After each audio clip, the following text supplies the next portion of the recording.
right, hello and welcome to the fourth episode of Author Plays The Sims. This is my very Veggie Legacy Challenge.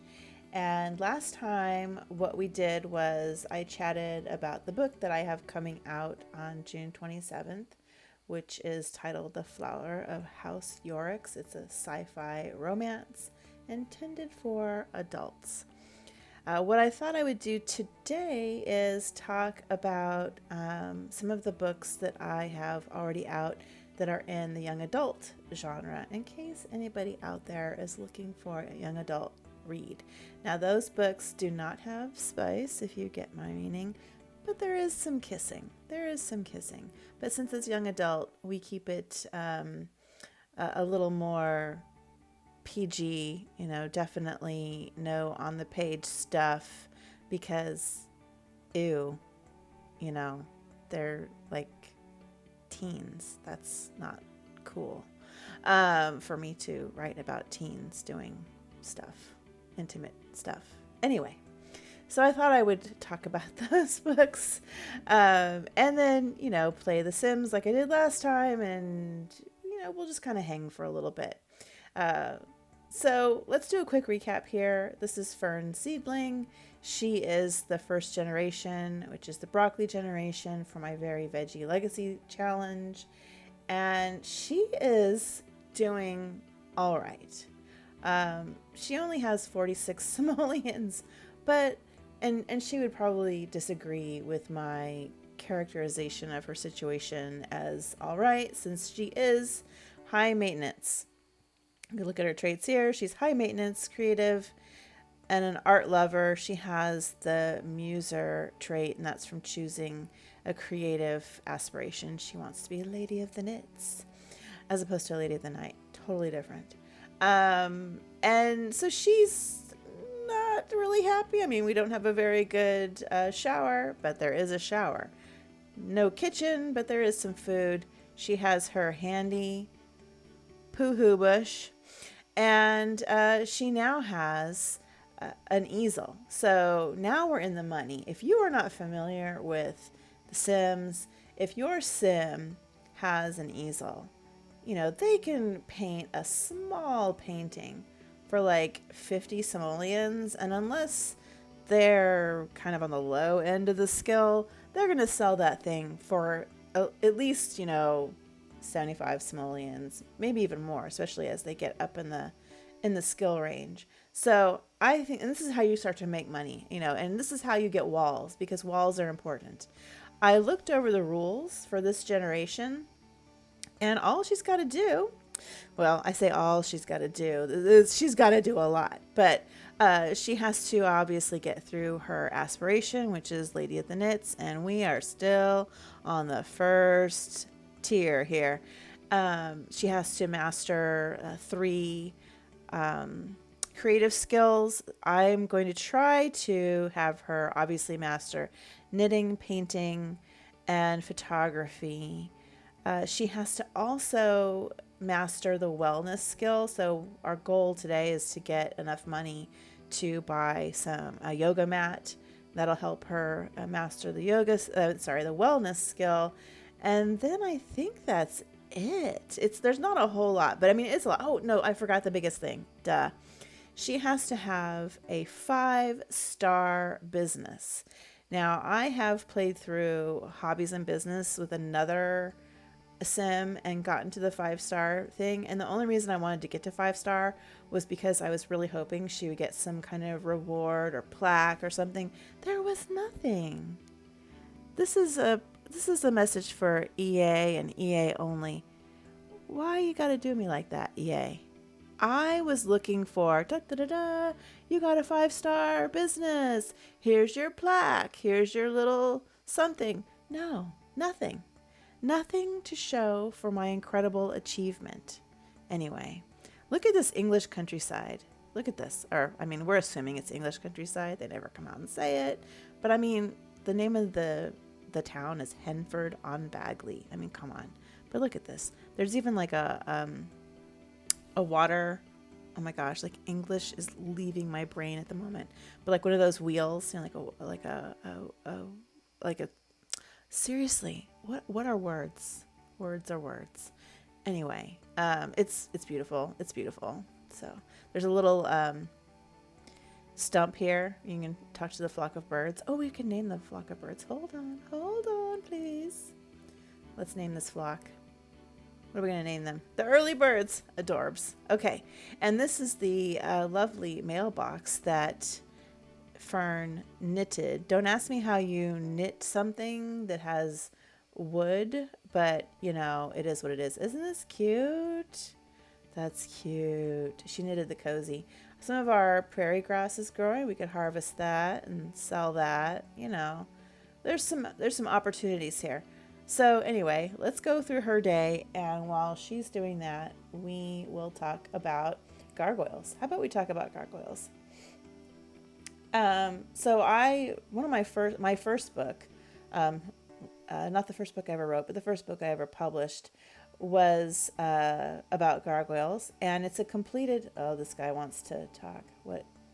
Long story, bit of a pickle. Stay with you, dude.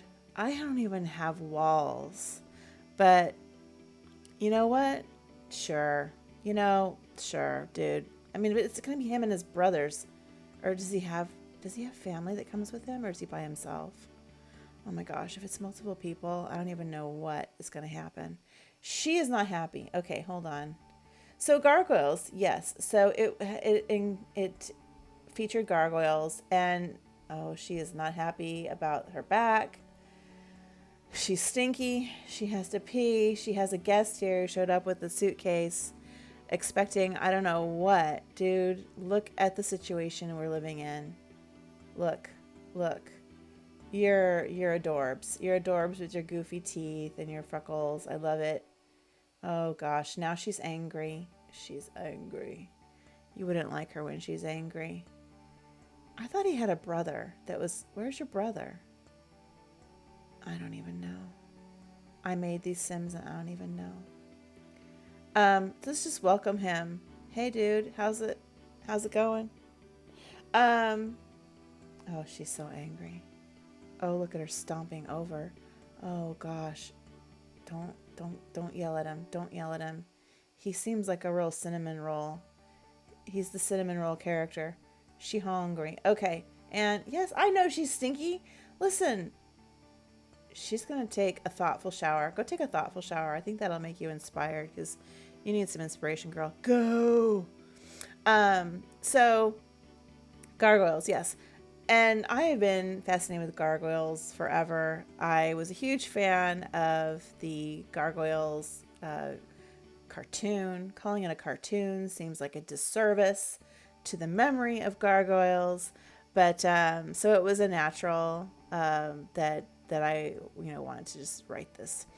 And so the book came about kind of from the idea of, the Gargoyles cartoon, which if you didn't watch it, it is on Disney Plus for those of you who celebrate Disney Plus. And they're stone, right, during the day, and they come alive. In my world, they're stone because they're in hibernation, because their quote unquote caretaker has passed away. So we meet this young girl. She is, she's in a kind of a tough economic situation, but she's super smart. She wants to be a doctor, and she is living with her grandpa. Her parents are out of the picture, and her dream is just, she wants to become a doctor. She wants to take care of her grandpa, and she gets this mysterious letter from this aunt that she's never met in her life, and telling her that she has inherited this property. And she talks to her grandpa, and she's like, hey, I'll just go there. I'll take a look at it. This lawyer guy, contacted me. I'm just going to sell this property, and that's going to finance my schooling. And then, we'll be on Easy Street, right? And grandpa's totally down with that. He's like, yeah, that sounds like a great idea. I remember this old biddy, and she was horrible. And, let's just do that. So, oh golly, she's so upset. Sell this, please, sweet pea. Thank you. I know you're angry. Can you make an angry painting? You can, but let's not do that. Let's not and say we did. And so that was her plan, right? She gets there and she's like, I'm gonna sell, and the lawyer's like, you're not gonna stay.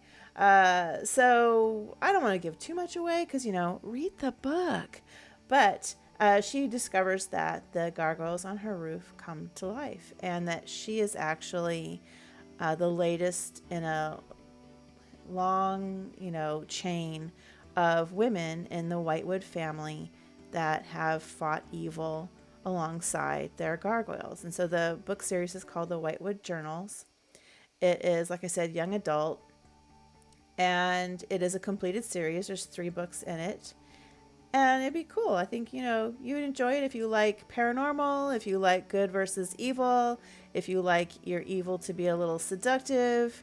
But if you also like your sim and roll hero, then, that's might be an interesting book for you. Oh, she's inspired now. Look at her. Look at her. Oh, I love it when she's happy.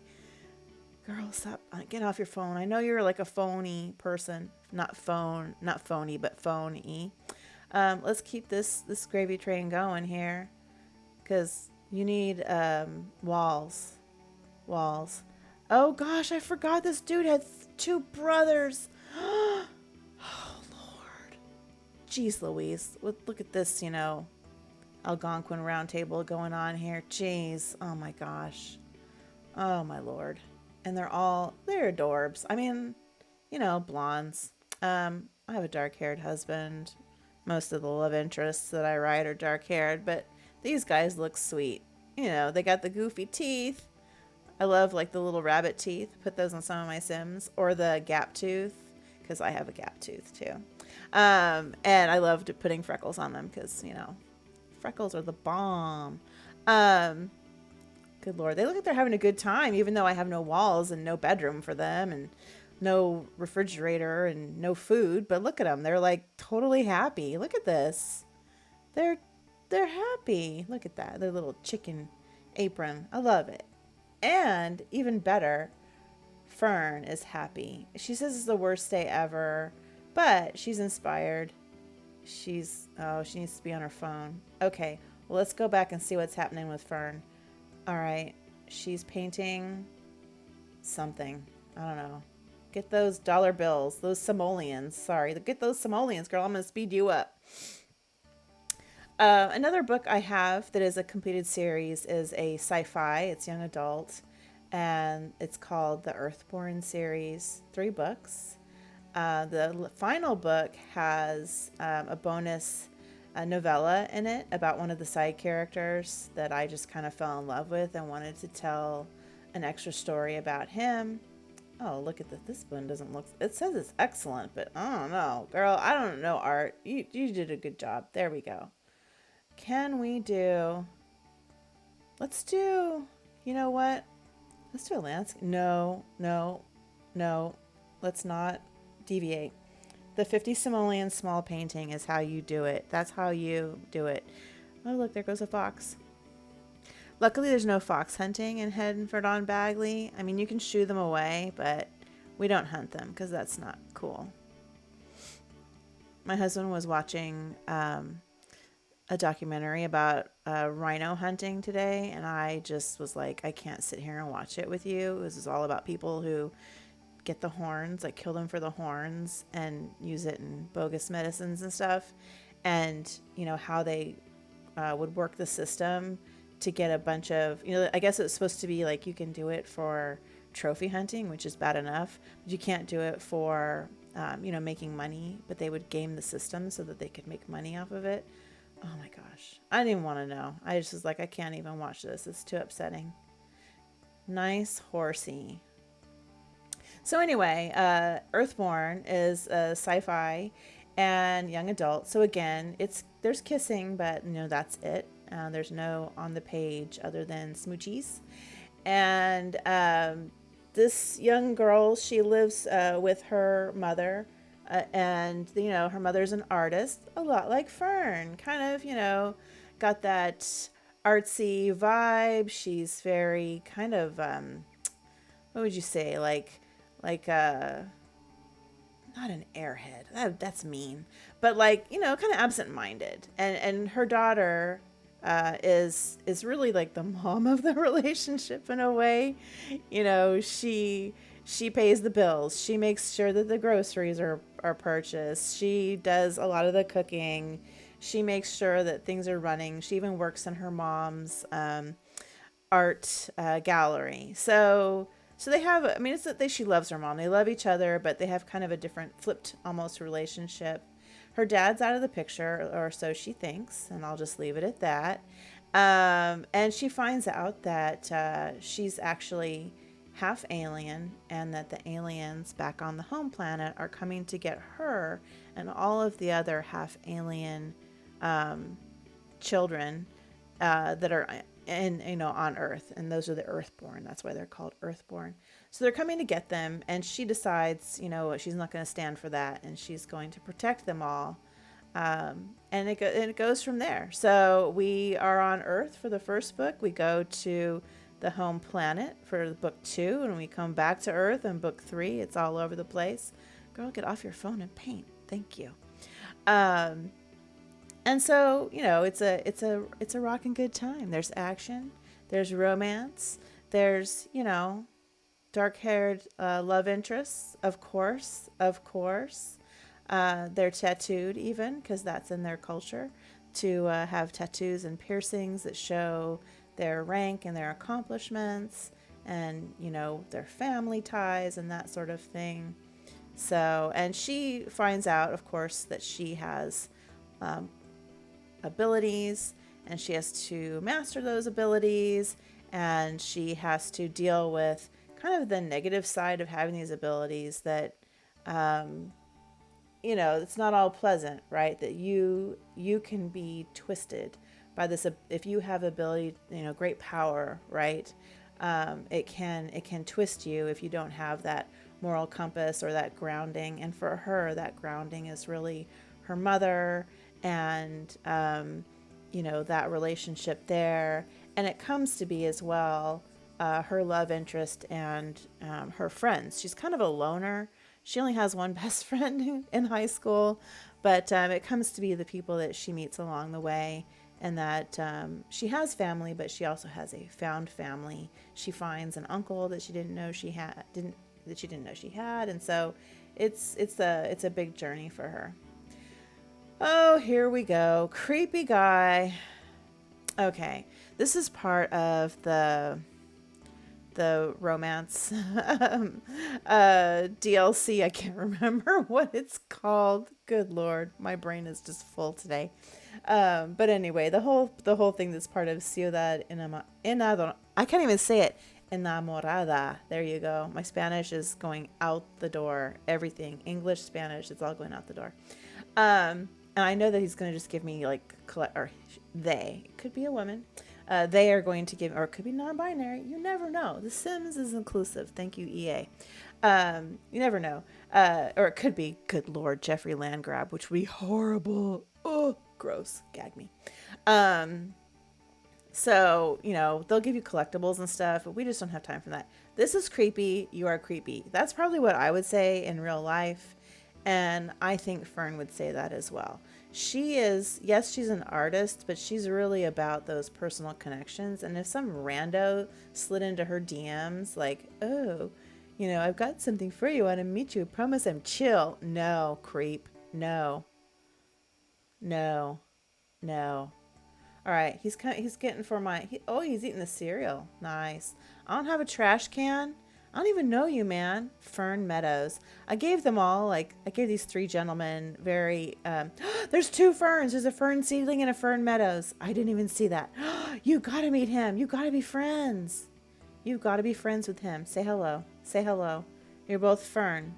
Clearly I like ferns. I do like ferns. They're green. They're very crinkly and curly. They're adorable.